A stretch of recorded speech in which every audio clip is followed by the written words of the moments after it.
कृषी क्षेत्रातल्या इतर घडामोडी अर्थात ॲग्रो एक्सप्रेस।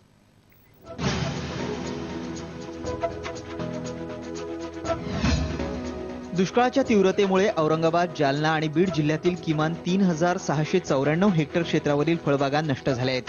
36720 हेक्टर क्षेत्रावरील फळबागा बाधित असल्याचा अंदाज कृषी विभागाने व्यक्त केलाय। गेल्या 2 महिन्यात दुष्काळाची तीव्रता अधिकच तीव्र झाल्याने बाधित क्षेत्र दिवसागणिक वाढतंय। महाराष्ट्र, गुजरात, राजस्थान आणि कर्नाटक या राज्यांमध्ये काही भागात दुष्काळ असूनही यंदा 250 दशलक्ष टनांपेक्षा अधिक धान्योत्पादन अपेक्षित आहे, अशी माहिती केंद्रीय कृषी मंत्री शरद पवार यांनी दिली आहे। नवी दिल्ली इथं आयोजित राष्ट्रीय बीजविषयक परिषदेत धान्योत्पादनाचा दुसरा अंदाज जाहीर करताना ते बोलत होते। येत्या वर्षात लोकांची गरज भागेल एवढं धान्य देशात उपलब्ध राहील असा दिलासाही पवार यांनी दिलाय। दरवर्षी जाणवणारी पाण्याची टंचाई विचारात घेता यापुढील काळात पाणी कसं वापरायचं याचा विचार महाराष्ट्राला करावाच लागेल असं मत केंद्रीय कृषी मंत्री शरद पवार यांनी बारामतीत व्यक्त केलंय। पावसाचं पडणारं पाणी वाहून न जाता ते अडवून साठवणं आणि जमिनीत मुरवणं यास प्राधान्य द्यावं लागेल।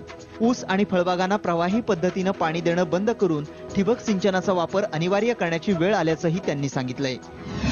नगर जिल्ह्यामध्ये रब्बीतील नियोजन 7 लाख हेक्टर क्षेत्रापैकी 5,61,947 हेक्टरवर म्हणजे 75.92% पेरणी झाली आहे। त्यात सर्वाधिक 4,44,763 हेक्टरवर ज्वारीची पेरणी झाली आहे।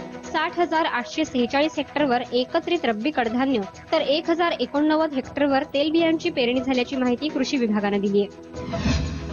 टंचाईचं सावट विचारात घेता यंदाच्या अर्थसंकल्पात दुष्काळासाठी वेगळ्या निधीची तरतूद करणार असल्याची माहिती उपमुख्यमंत्री अजित पवार यांनी दिली आहे। सरकार आपल्या परीनं टंचाईवर मात करण्यासाठी प्रयत्न करतच आहे।